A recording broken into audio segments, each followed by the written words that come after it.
accelerated in recent months due largely to significant increases in international prices of oil and other key commodities.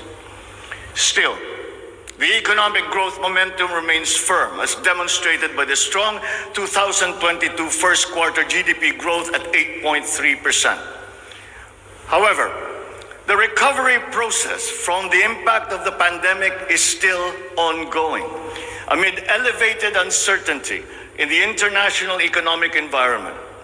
Revisions in the macroeconomic assumptions incorporate these challenges and most recent economic developments, leading to upward adjustments in the following: inflation rate for 2022 to 2023, foreign exchange rate for 2023 to 2025, and goods and services imports growth for 2022. The economy is expected to grow by 6.5 to 7.5% this year as we continue to reopen the economy while considering the recent external developments. In the first quarter alone, GDP saw an increase in household consumption and private investments, along with a robust manufacturing industry, high vaccination rate, improved healthcare capacity, and an upward trend in tourism and employment. This is expected to continue for the rest of the year. The strong economic growth is projected to be sustained and expanded further to 6.5 to 8% from 2023 until 2028. The average inflation for 2022 is projected to range from 4.5 to 5.5%.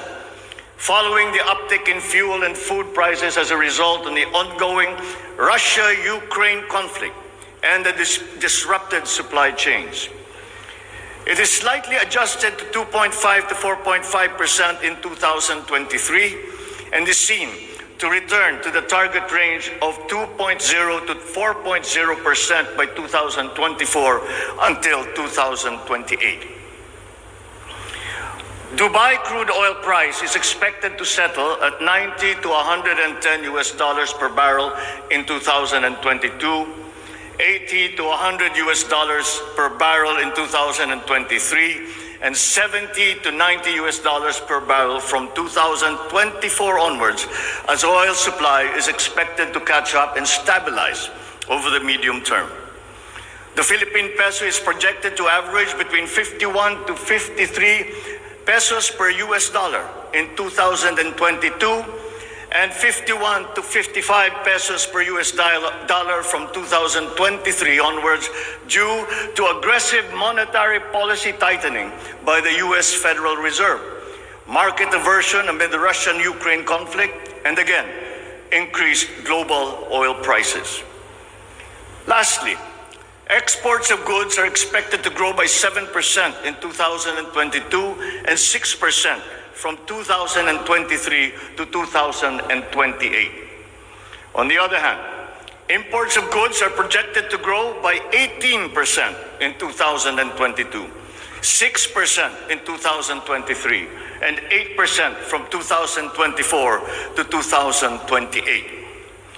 I have instructed the NEDA to coordinate with other agencies and work on the Philippine Development Plan for 2023 to 28 and to submit to me the complete blueprint and progress of its implementation not later than year-end.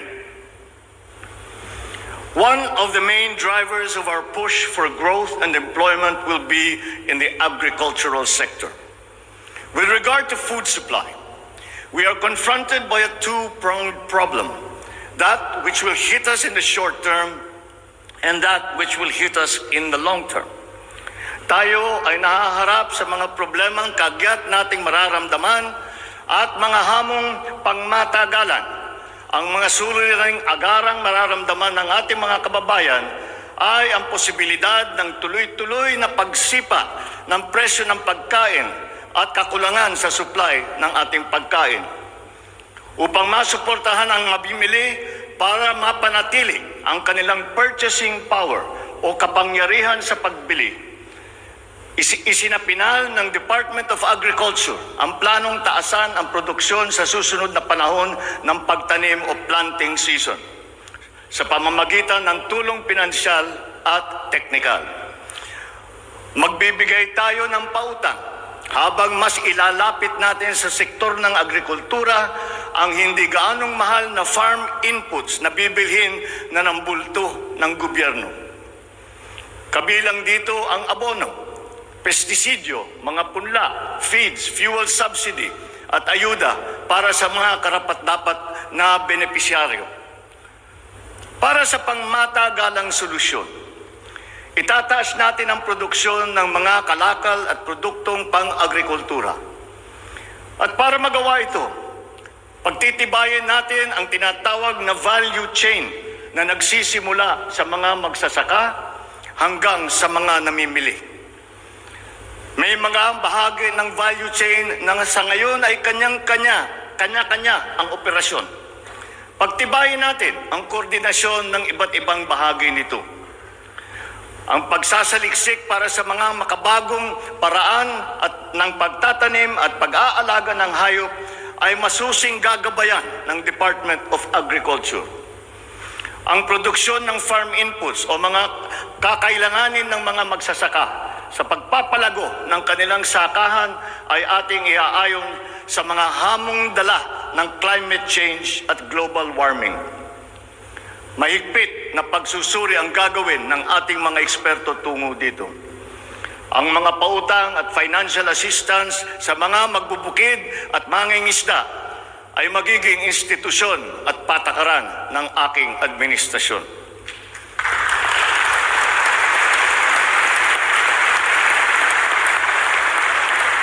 Ipapaprioridad natin ang modernisasyon ng mga sakahan sa pamamagitan ng mga makabagong teknolohiya para sa ating mga magsasaka.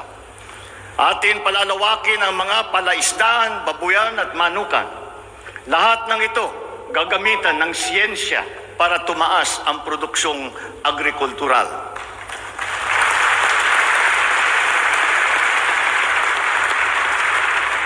Maging ang post-production at processing ay susuportahan ng pamahalaan.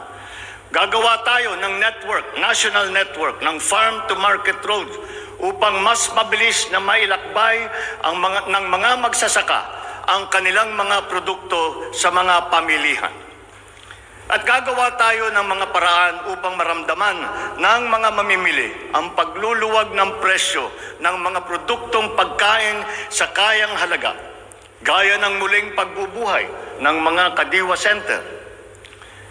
Hindi ito magagawa sa isang araw. Hindi magagawa sa isang buwan o isang taon lamang. Ngunit, kailangan na natin simulaan ngayon.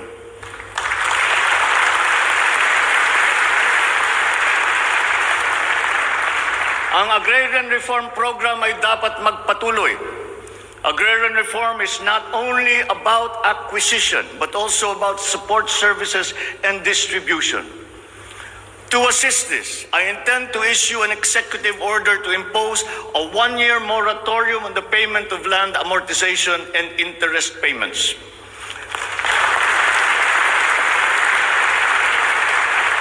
This is included in Republic Act number 11469 or the Bayanihan to Heal as One Act. A moratorium will give the farmers the ability to channel the resources in developing their farms, maximizing their capacity to produce and propel the growth of our economy.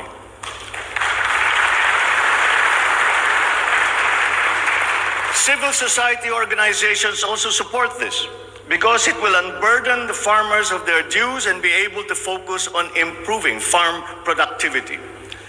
Congress must also pass a law that will emancipate the agrarian reform beneficiaries from the agrarian reform debt burden, thereby amending Section 26 of Republic Act 6657. In this law, the loans of agrarian reform beneficiaries with unpaid amortization and interest shall be condoned.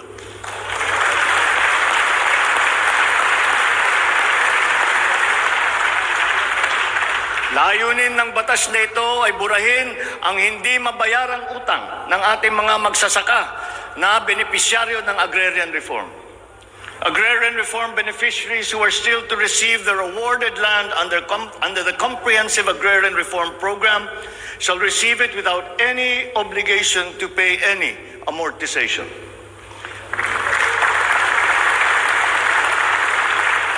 The condonation of the existing agrarian reform loan will cover the amount of 58.125 billion pesos, benefiting 654,000 agrarian reform beneficiaries and involving a total of 1.18 million hectares of awarded lands.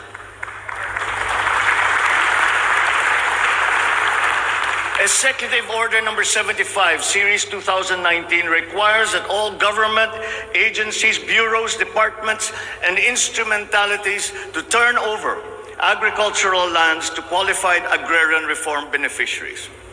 At present, we have a total of 52,000 hectares of unused agricultural lands of the government, which shall now be used for distribution to the following sectors in accordance with Section 40 of the Republic Act number 6657 as amended. Thus, landless war veterans, landless surviving spouse and orphans of war veterans, landless retirees of the Armed Forces of the Philippines and the Philippine National Police.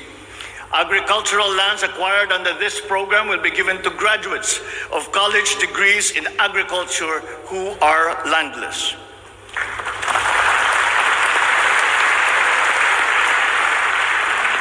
The call of the times is for the infusion of fresh and new blood in the agricultural sector. We need a new breed of farmers equipped with modern agricultural technology, able to engage in sustained scientific farming that will not only increase farm yields, but also resilience in the face of climate change.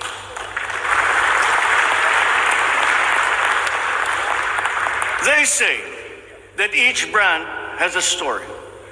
As for the Filipino brand, ours is deeply rooted in our rich cultural heritage, and the tourism sector plays an invaluable role in the promotion of the Filipino brand.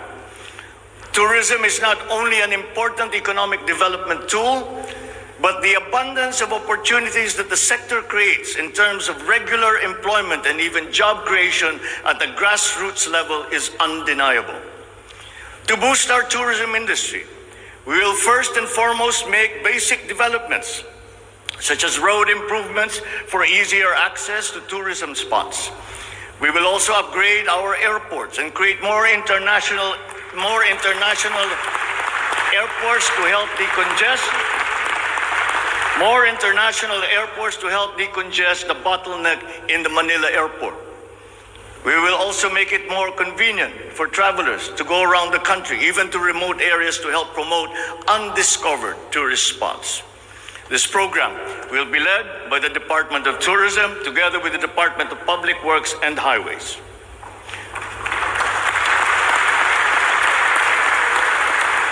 To foster the Filipino brand is to spark our sense of pride and reaffirm our strong sense of identity.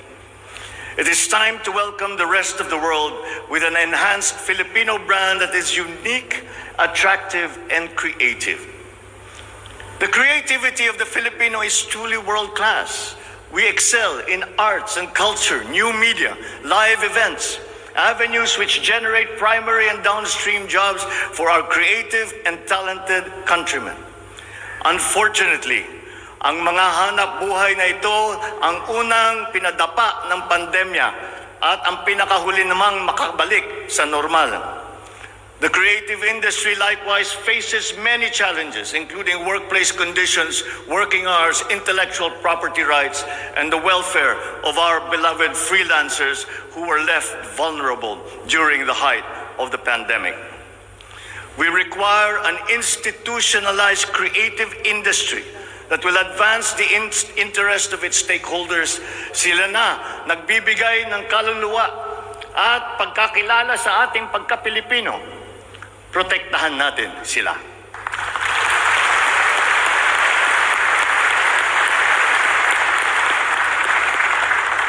The Department of Social Welfare and Development has a large part to play in all of this. Magpapatuloy ang ating pagkalinga sa ating mga kababayan na lubos na nangangailangan. Hindi po natin sila pababayaan. Mangunguna sa pag-aagapay sa kanila ang Department of Social Welfare and Development. Utos ko sa DSWD ang mabilis na pagtugon sa pangangailangan ng mga biktima ng kalamidad at mga iba't ibang krisis. Ang mga field office nila ay inatasan na maagang maglagak ng family food packs at non-food essentials sa mga LGU bago pa man manalasa ang anumang kalamidad. Magdadagdag tayo ng mga operation center, warehouse at imbakan ng relief goods, lalo na sa mga malalayong lugar na mahirap marating. Titiyakin natin na maayos ang koordinasyon ng DSWD at Department of Human Settlements and Urban Development nang sa ganon, madali ang pagpatupad ng Emergency Shelter Assistance Program para sa mga biktima ng kahit anong kalamidad.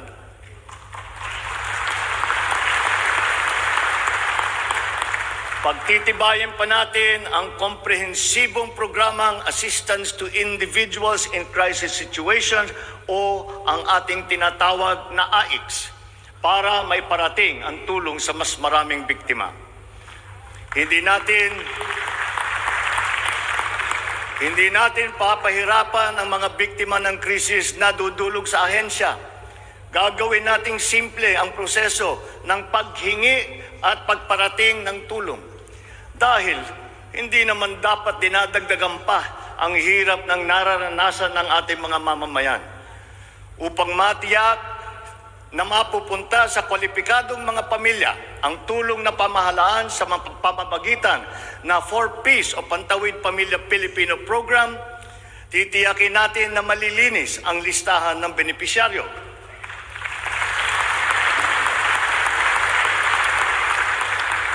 Higit na sa 1 milyong pangalan na ang nakapag-graduate na sa listahan. At nagagalak akong mabatid na sila ay nakakatayo na sa kanilang sariling paa.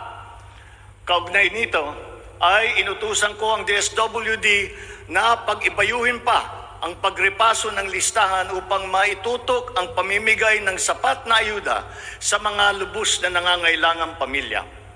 Magpapatuloy ang supplemental feeding program para sa mga bata sa child development centers at supervised neighborhood play at lalo pa nating palalawakin sa taong 2023. Hindi rin natin nakakalimutan ang mga solo parents at mga nanay na nahiwalay sa kanilang mga mister dahil sa karahasan. Pagtitibayin natin ang programa sa violence against women and their children.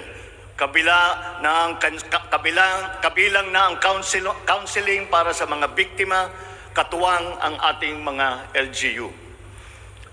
Tiyakin natin na sapat ang pondo sa halos 70 residential care centers at 7 non-residential care centers para sa vulnerable sectors at persons with disabilities na sumisilong dito. Sa ating sitwasyon ng pangkalusugan, nariyan pa rin ang banta ng COVID-19. Lalo't may mga nadidiscovering bagong variant ng coronavirus. Pero hindi na natin kakayanin ang isa pang lockdown. Wala na tayong gagawing lockdown.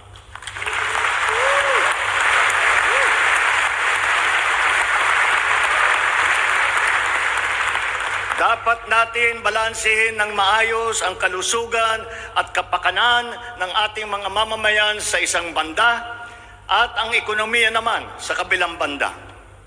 Nakikipagtulungan ang iba't ibang ahensya ng pamahalaan sa pagmonitor sa mga COVID-19 hospital admission upang makatiyak tayo na may sapat na kapasidad ang ating healthcare system at maiwasan ang pagsipa ng bilang ng nagkakasakit.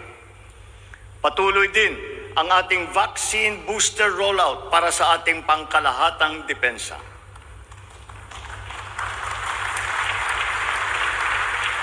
Sa ganitong paraan, kahit pa tumaas muli ang bilang ng mga COVID cases, mananatiling mababa ang bilang ng mga maospital at bilang ng mga namamatay. Sa pamamagitan nito, unti-unti rin tayong masasanay na nariyan ang virus pero hindi na seryoso ang banta sa ating buhay. Iaayon natin ang ating mga health protocols sa kung ano ang ating pangangailangan sa paglipas ng panahon at lalo pang iibayuhin ang kooperasyon kasama ang pribadong sektor upang tumas pa ang kumpiyansa ng mga mamumunuhan nang sa gayon ay bumalik na tayo sa full capacity, lalo-lalo na ang ating mga negosyo.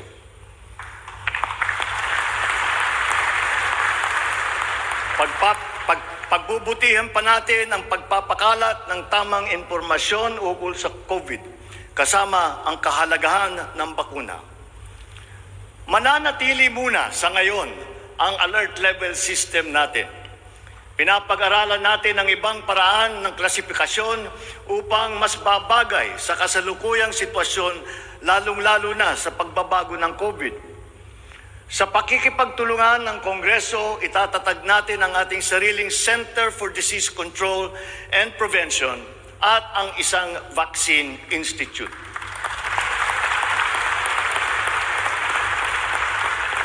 Magtatayo tayo ng dagdag na mga health center at ospital. But beyond the issues that the pandemic has brought, the need for a stronger healthcare system is self-evident. We must bring services, medical services to the people and not wait for them to come to our hospitals and healthcare centers. Napakinabangan natin ng husto ang malalaking specialty hospital gaya ng Heart Center, Lung Center, Children's Hospital at National Kidney and Transplant Institute. Kaya maliwanag na hindi lang dapat dito sa National Capital Region kundi maging sa ibang parte ng bansa.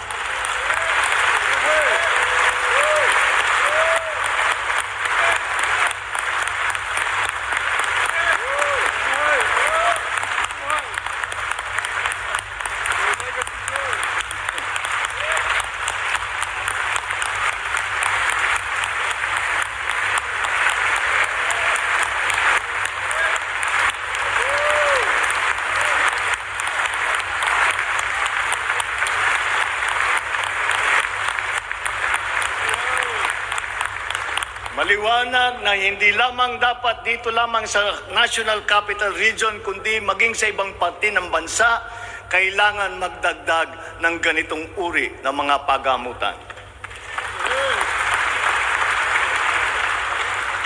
Bukod dito, upang mailapit natin ang healthcare system sa taong bayan, nang hindi sila kailangang pumunta sa sentro ng kanilang bayan, lalawigan o region, ay maglalagay tayo ng mga clinic, mga RHU, na pupuntahan ng mga doktor, nurse, midwife, medtech, 1 beses, 2 beses sa isang linggo. Nang sa ganon, magiging mas madali sa may karamdaman na magpapagamot nang hindi na kailangan magbiyahe ng malayo.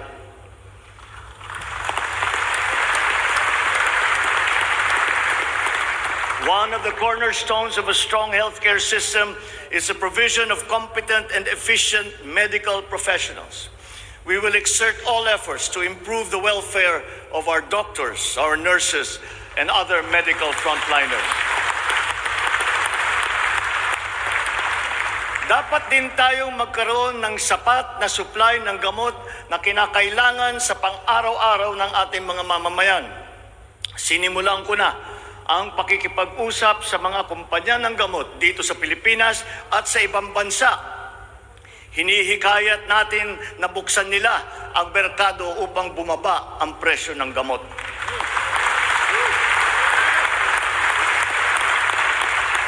Halimbawa, kung mas marami ang mas murang generic o hindi branded na gamot sa merkado, mas bababa rin ang presyo dahil sa kompetisyon. Ang Department of Trade and Industry ay nakikipag-usap sa mga interesadong manufacturer ng generic drugs na papasok sa ating bansa. Inuutusan ko naman ang Philippine Competition Commission na pantay-pantay dapat at walang kartel sa hanay ng mga pharmaceutical companies.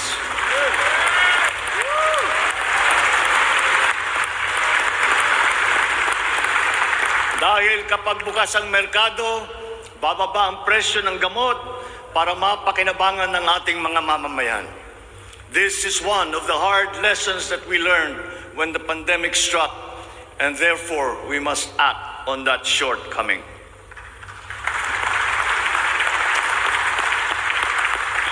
In the educational sector, I believe it is time for our children to return to full face-to-face classes once again.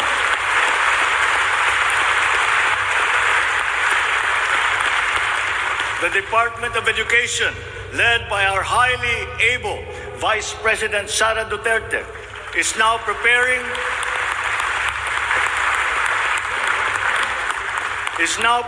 for its implementation in the upcoming school year, with utmost consideration for the safety of students as we are still in the middle of the COVID-19 pandemic. We must ensure that our classrooms are safe for teachers, for students, and the entire academic community when they return to face-to-face classes. We continue to encourage everyone to get their booster shots in preparation for the resumption of in-person classes. This is one of the reasons I have directed the Department of Health and the Department of Interior and Local Government to undertake another rollout of booster shots.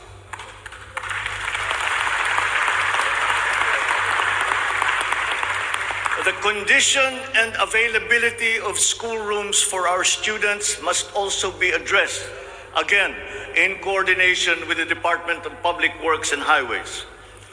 Though some complications have arisen over the question of repair of school buildings in relation to the Mandanas-Garcia ruling, this will be ironed out.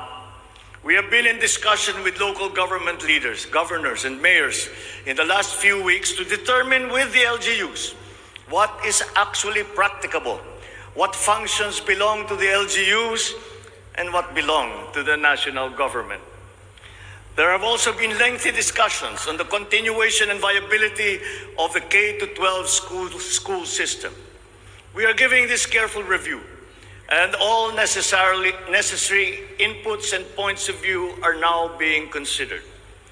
In the longer term, we are instituting a program of refresher courses and retrainings for our teachers so they can stay abreast of the rapid growth in technology, especially in this post-pandemic world. As for the horror stories that we have heard about the poor quality of educational materials and supplies that are being given to our schools, this must end.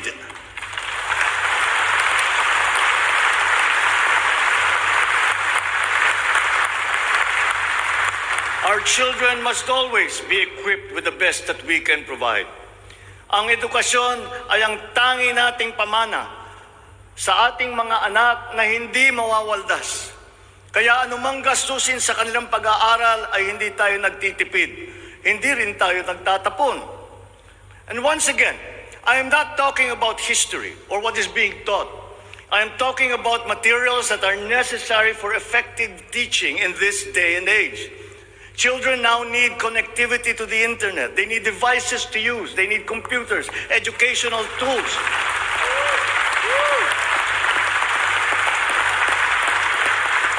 So that they might participate fully in the digital community here and abroad.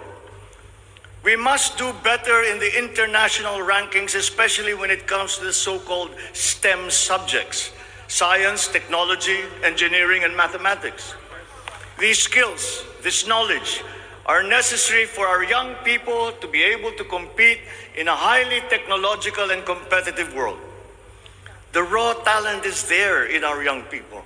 It is up to our educational system to develop and to refine that great pool of talent.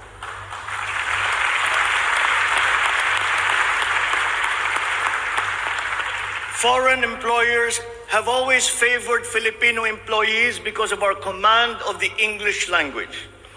This is an advantage that we must continue to enjoy. The internet has now become the global marketplace, not only for goods, services, but also for ideas, even extending to our own personal interactions. And the language of the internet, for better or for worse, is English.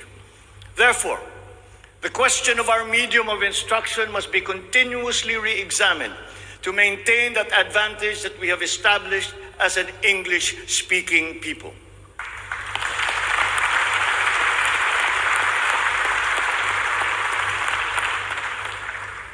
On a related subject, we are entering an age of exponential adoption of technology. It is the fourth industrial revolution. This will be characterized by the infusion of technology into almost every facet of our lives. Breakthrough technologies in the areas of quantum computing, artificial intelligence, nanotechnologies, the Internet of Things, robotics, self-driving electric vehicles, 3D printing, virtual and augmented realities, among others, that will radically transform the way business is done. The scale and the speed at which these innovations are introduced universally into our everyday lives and activities is unprecedented in our recorded history. We cannot stand idly by. The mission of our Department of Information and Communications Technology is to identify and utilize these innovations to improve governance.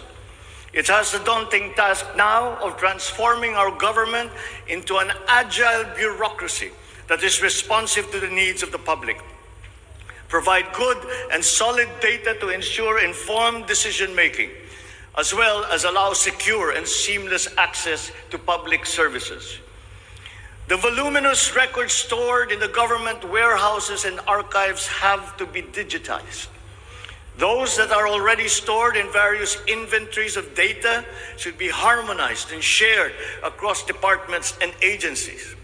Needless to say, these have to be kept in large data centers that are secure yet accessible. The national ID will play an important part in this digital transformation.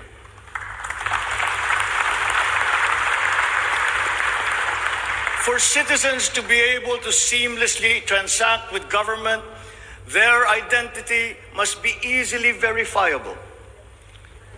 We expect to issue 30 million physical IDs and 20 million digital IDs by the end of this year. The target is to accomplish the issuance of about 92 million IDs by the middle of next year. As the world moves into rapid digitalization, the digital divide will become more pronounced. The depth and breadth at which these technologies will be transformative in our lives is fully expected. This will open new opportunities for the creation of wealth, but will also likely create inequalities. Hence, universal connectivity will be a vital component in order to ensure that no citizen is left behind.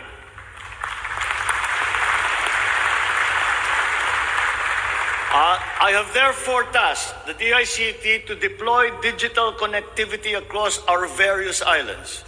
This will be done through the implementation of the National Broadband Plan, the Common Tower Program, connecting our geographically isolated and disadvantaged areas via our Broadband ng Masa project.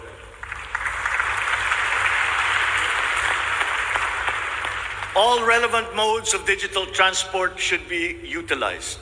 These may be through a combination of terrestrial or submarine fiber optics, wireless, and even satellite technology. As our Public Service Act has opened the doors and removed the restrictions on foreign investment, we foresee an increase in direct investment of overseas players. This will translate into better quality, availability, and affordability of telecommunication services all over the country. We come now to infrastructure. The backbone of an economy is its infrastructure. The infrastructure program of the Duterte administration must not only continue, but wherever possible, be expanded.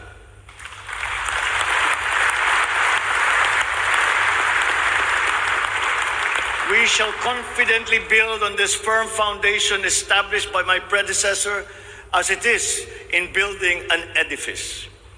We must keep the momentum and aspire to build better, more.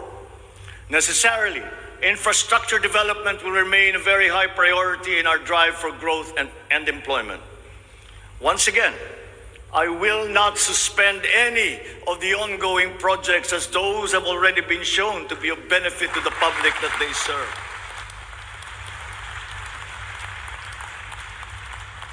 We will continue to study the proposals that have been made. Infrastructure development spending will be sustained at 5 to 6% of GDP. The planned expansion of infrastructure projects, I believe, would be possible if we continue to encourage the participation of the private sector in the development of our programs. Public-private partnerships, or PPPs, hold great potential for that expansion, for infrastructure development and for innovation. Our infrastructure development is of primary importance, as it is a necessary element to improve many other sectors, to include agriculture, tourism, general economic activity, and even to governance. It is my belief also that we have missed some great opportunities to develop our rail transport system. It is clear in my mind that railways offer great potential, as it continues to be the cheapest way of transporting goods and passengers. We can build upon already existing lines by modernizing these old railway systems. There are dozens of railway projects on the ground, above the ground, below ground, not just in Manila, but in other regions, at various stages of implementation and with a combined cost of 1.9 trillion pesos. This administration is committed to finish building the current portfolio of investments, approved railway projects such as the North-South Commuter Railway System, the 33-kilometer Metro Manila Subway Project, the 147-kilometer North-South Commuter Railway System, the 12-kilometer LRT-1 Cavite Extension, the 23-kilometer MRT-7, and the common station that will connect LRT-1, MRT-3, and MRT-7. And beyond NCR, larger scale railway systems like the 102-kilometer Mindanao Railway Project,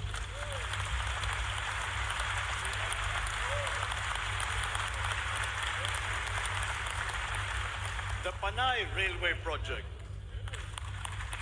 and the Cebu railway system will be integrated as a vital part of our transport and communication systems. We will also continue to improve our roads and transportation systems in key cities throughout the country through various projects, such as the Cebu Bus Rapid Transit, Davao High Priority Bus System, Ilocos Norte Transportation Hub, the El Nido Transport Terminal.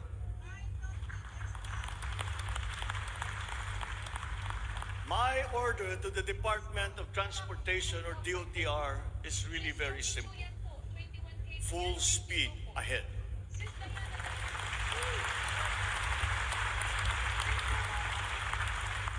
Improving our railway system, along with modernizing existing airports and seaports, will maximize our strategic location in the Pacific and connect our many islands. A key sector in our transformation plans is that of energy. Another fundamental requirement for growth and increased employment will be the availability of cheap, reliable energy. This even comes under the category of ease of doing business. If we are to attract investors, both local and foreign, to set up shop here in the Philippines. At present, our demand for energy far exceeds our reliable supply.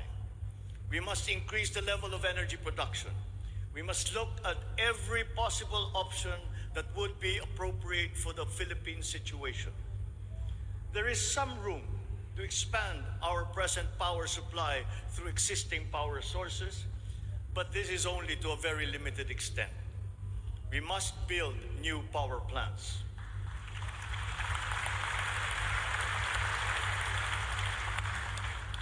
We must take advantage of all the best technology that is now available, especially in the areas of renewable energy.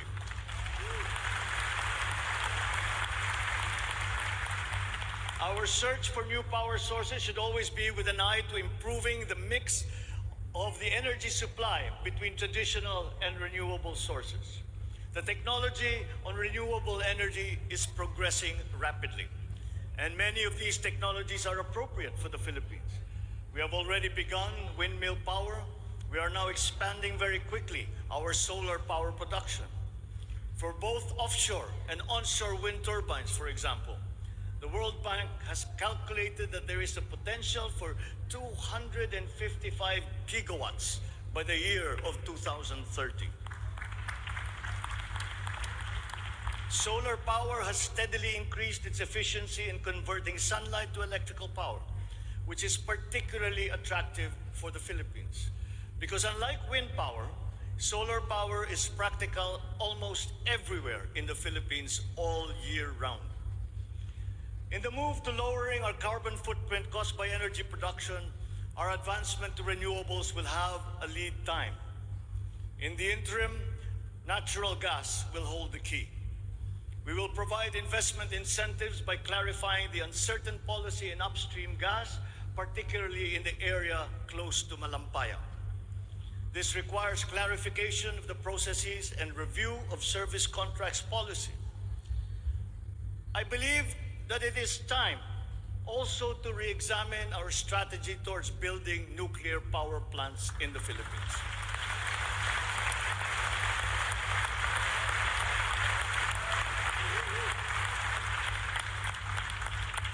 We will comply, of course, with the International Atomic Energy Agency regulations for nuclear power plants as they have been strengthened after Fukushima.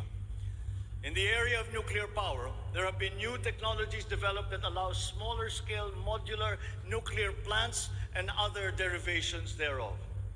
Once again, PPPs will play a part in support as funding in this period is limited.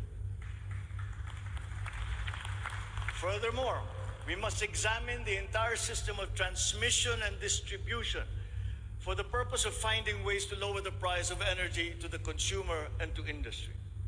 We must expand the network of our transmission lines while examining schemes to improve the operation of our electrical cooperatives. All this in aid of reducing energy costs, especially but not limited to households. All this impetus for development and growth we undertake within the context of accelerating climate change and extreme weather conditions. Though we are a minor contributor to climate change globally, we have the unfortunate distinction of being one of the most vulnerable countries to the effects of climate change. For the welfare of our people, it is incumbent upon us to alleviate the effects of that vulnerability. The use of renewable energy is at the top of our climate agenda. We will increase our use of renewable energy sources such as hydropower, geothermal power, solar, and wind. Geographically, we are a disaster-prone country. Capacity building for our natural disaster resiliency is therefore a must. Investment in science and technology is imperative to enable us to have accurate weather forecasts and on-time disaster alerts. Studies show that already now, many areas in the Philippines are at high risk from the rise in sea levels brought about by the increase in global temperature. We must adapt to this phenomenon with disaster-proof planning for our communities. We will also look into the precarious fresh water supply situation in the country, especially in our urban areas. Many of our water supply systems date back to the 1950s, and they must now be rehabilitated and improved. I've instructed the DNR together with the DPWH to explore possible partnerships with the private sector to address this crucial situation. The Philippines has excellent laws on the environment, but we have to guarantee that these laws are properly enforced. And this will require a great deal of coordination and cooperation between concerned government agencies and private stakeholders. Companies who exploit our natural resources must follow the law. We all have the responsibility to preserve this earth, for we are but custodians and we will pass on this great treasure to future generations.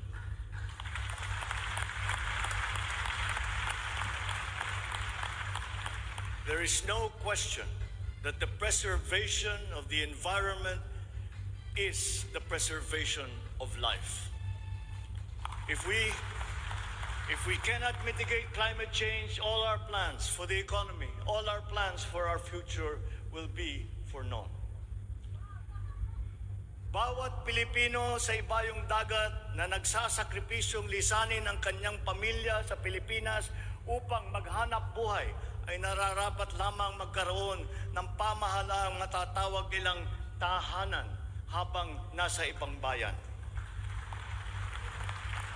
Ito ang papel na gagampanan ng kagawaran ng manggagawang mandarayuhan o Department of Migrant Workers matapos itong ideklara bilang ganap na ahensya ng gobyerno ng isang taon. Ang kagawarang ito ang magsisilbing kanlungan ng ating mga kababayan sa gitna ng mundong walang kasiguruhan at mahigpit na kompetisyon. Ito ang maglalatag sa kanila ng mga oportunidad. Titiyak na ang kanilang mga hanap buhay ay tugma sa kanilang mga kasanayan. Maninigurong akma ang sahod at maayos ang kalagayan sa kanilang mga kumpanya at mga ngalaga sa kanilang mga pamilya habang sila ay nasa malayo. Gagawin natin ito sa pamamagitan ng pag-aalis ng red tape sa sistema ng pagsusulong ng digital empowerment. We shall automate the verification of contracts and issue secure overseas employment certifications that you can keep on your smartphone. I call on the Department of Migrant Workers and the DICT to make this a top priority.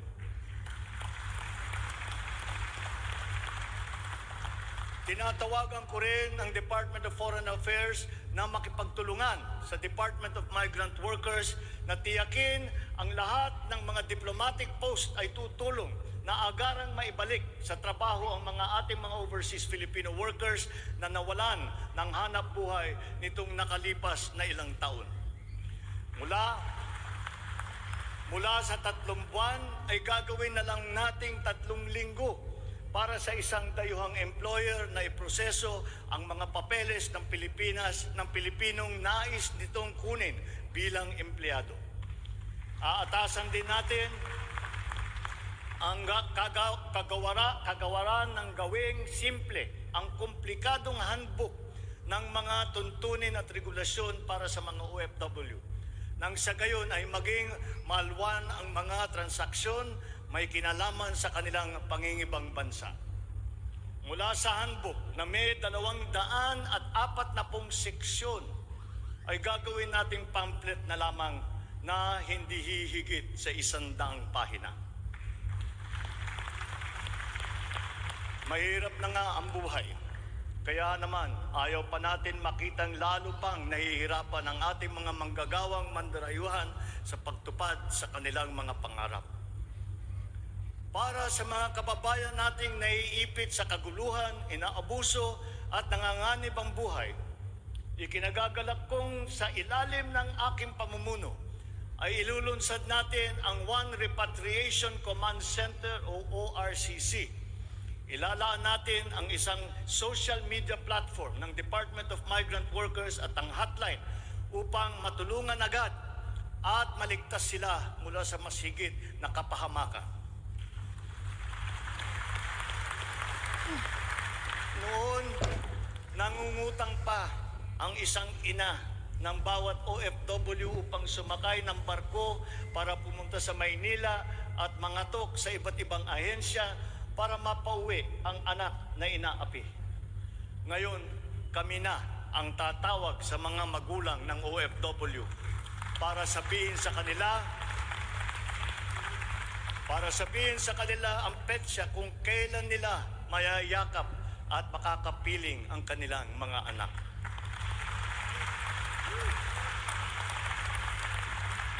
Sa kasalukuyan ay nakikipag-ugnayan tayo sa pamahalaan ng Saudi Arabia upang buksan muli ang deployment.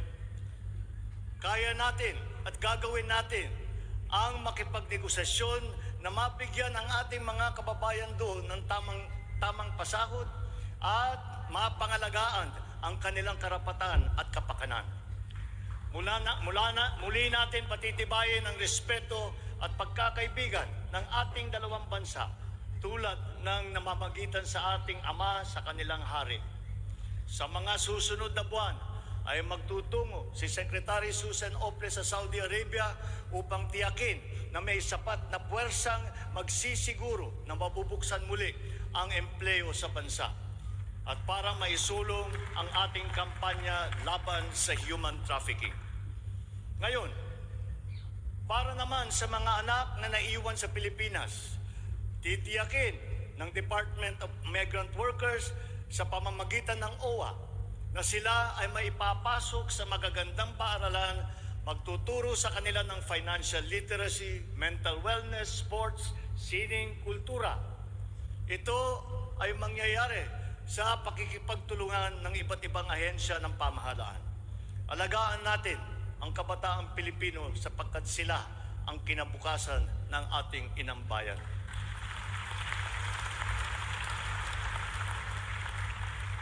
Sa ating mga kababayan na nasa ibang bansa, you deserve a home in government, not only for the money that you send home, but you are not cold tools of the economy.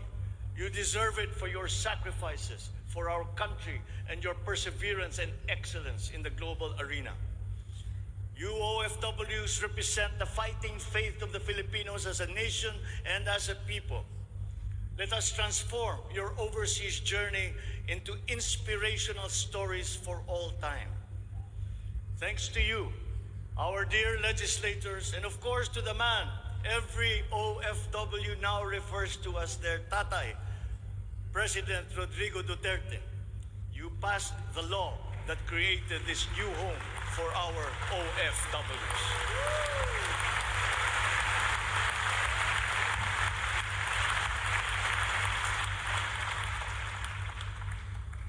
On the area of foreign policy, I will not preside over any process that will abandon even 1 square inch of territory of the Republic of the Philippines to any foreign power.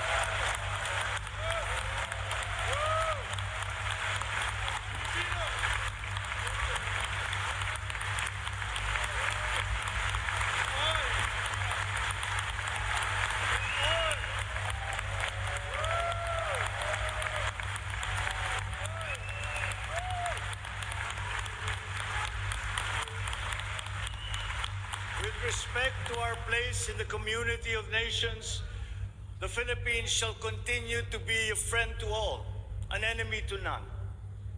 The Philippines has always been open and welcoming to all our foreign friends and visitors. That is our worldview. That is our culture. But let me be clear. We are very jealous of all that is Filipino.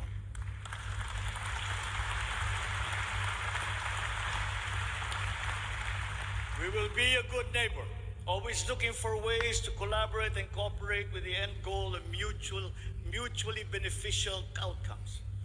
If we agree, we will cooperate and we will work together. And if we differ, let us talk some more until we develop a consensus. After all, that is the Filipino way. But we will not waver. We will stand firm in our independent foreign policy with the national interest as our primordial guide.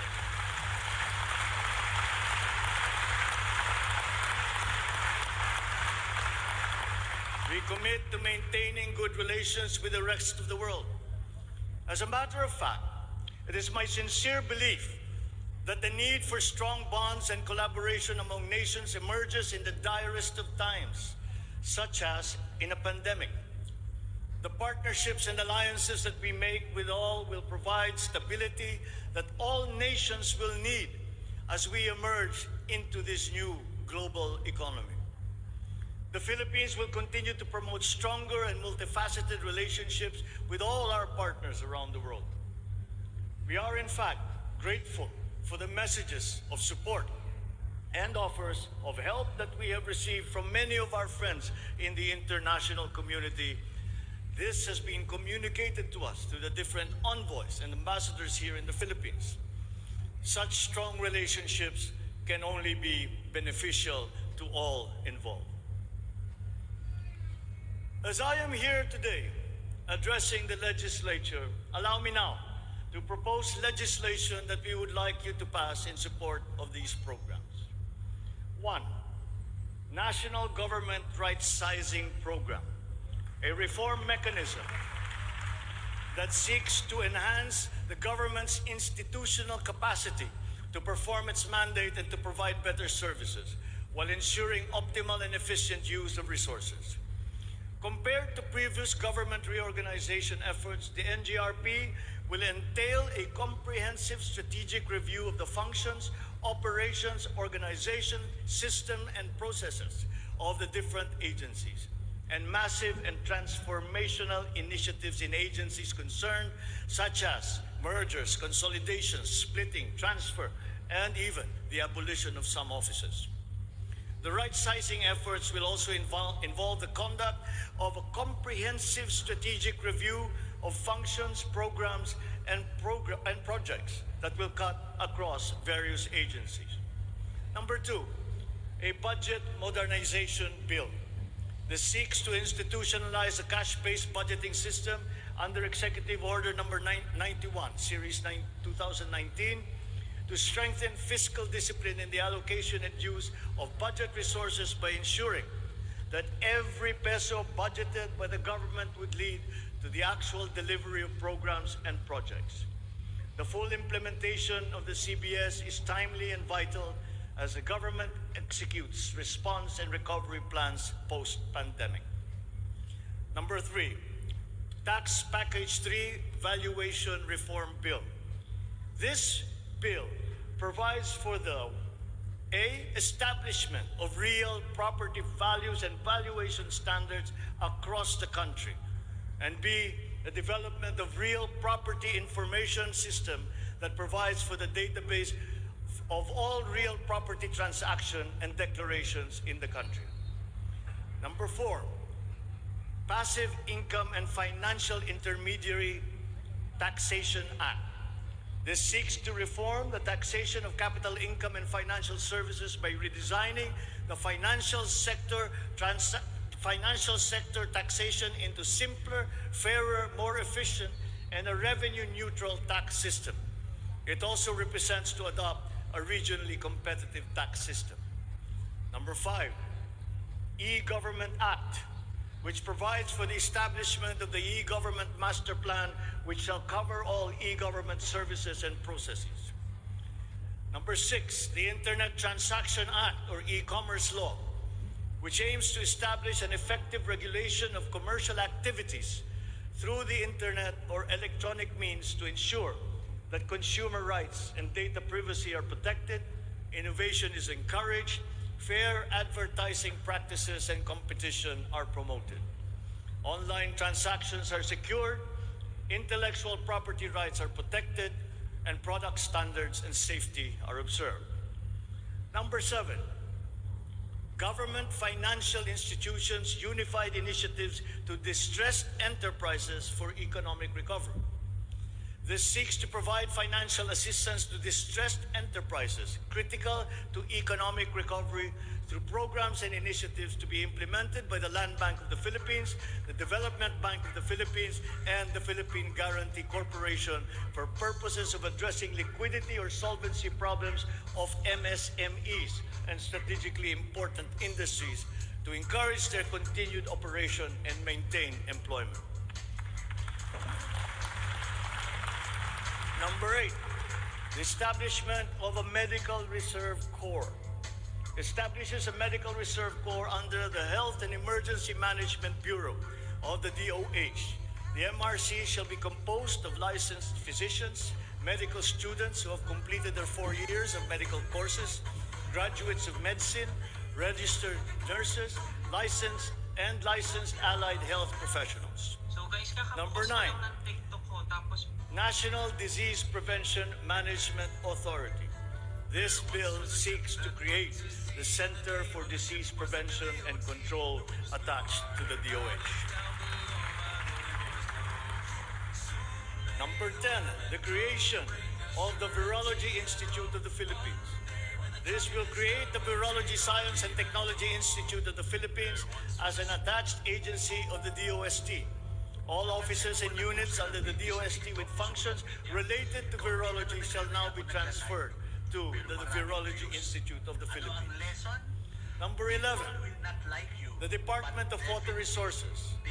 This seeks to create the Department of Water Resources and adopts the Integrated Water Resource Management as the strategic framework for national water management, policy making, and planning. Number 12, Unified System of Separation, Retirement, and Pension. This grants a monthly disability pension in lieu of disability benefits provided under existing laws for military and uniformed personnel retired by reasons of disability. Number 13, the E-Governance Act. It promotes the use of internet, and other ICT to provide opportunities for citizens. Number 14, the National Land Use Act.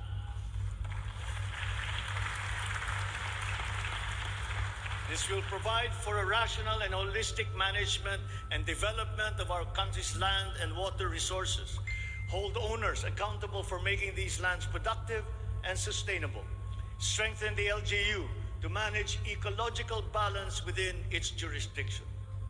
It also provides for land use and physical planning framework as a mechanism in determining policies and principles to implement this legislative measure. Number 15, the National Defense Act. This seeks to amend the antiquated National Defense Act of 1935 to provide for a change in the military structure of the armed forces of the Philippines that is more responsive to current and future non-conventional security threats to the country's territorial integrity and national sovereignty. Number 16, Mandatory Reserve Officers Training Corps and National Service Training Program. This seeks to reinstitute the ROTC program as a mandatory component of senior high school programs, grades 11 and 12, in all public and private tertiary level educational institutions. The aim is to motivate, train, organize, and mobilize students for national defense preparedness, including disaster preparedness and capacity building for risk-related situations. Number 17, enactment of an enabling law for the natural gas industry. This seeks to foster the development of the midstream natural gas industry in a bid to strengthen Philippine energy security by diversifying the country's primary sources of energy and promoting the role of natural gas as a complementary fuel to variable renewable energy.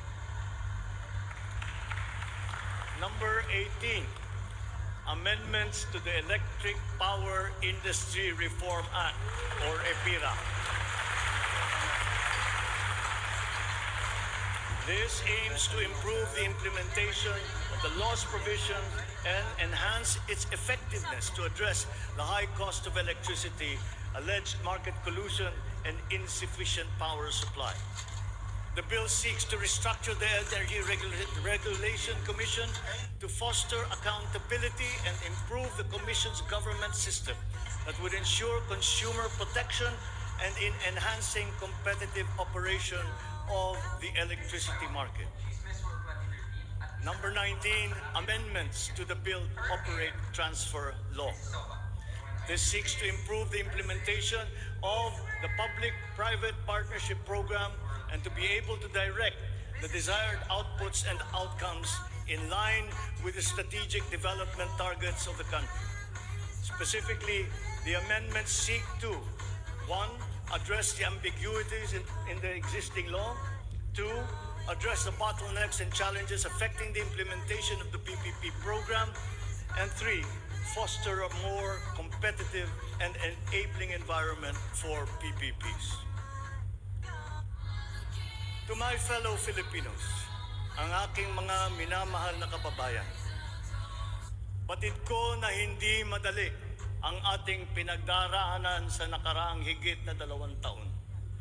Alam ko rin na ang bawat isa sa inyo ay ginagawa ang lahat ng inyong makakaya upang patuloy na harapin ang lahat na pagsubok sa kasalukuyan. I do not intend to diminish the risks and the challenges that we face in this turbulent time in global history. And yet, I see sunlight filtering through these dark clouds. We have assembled the best Filipino minds to help navigate us to this global crisis that we are now facing. We will endure. Let our Filipino spirit ever remain undimmed.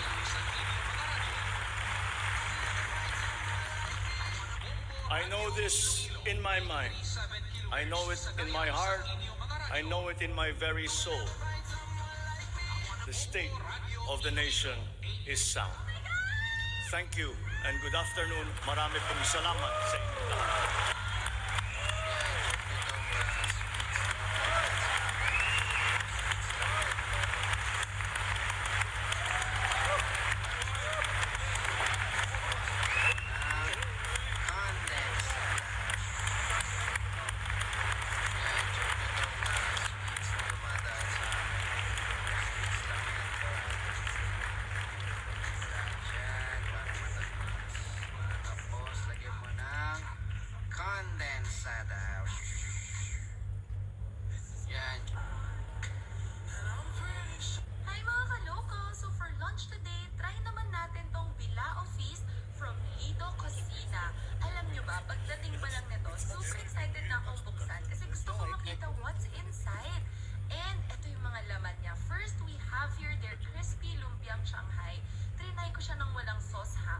Ladies and gentlemen, on the part of the Senate, the joint session is adjourned.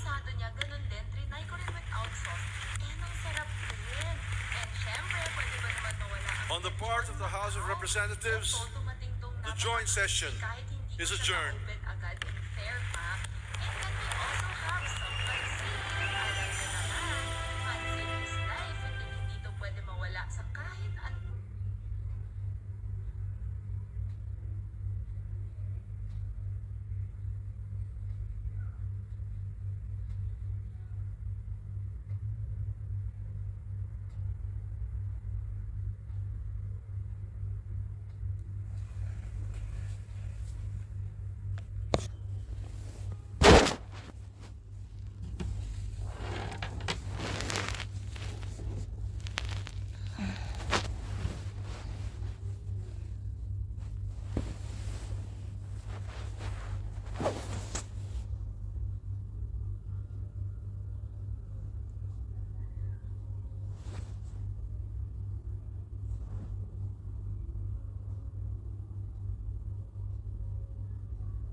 This was so yummy, yeah.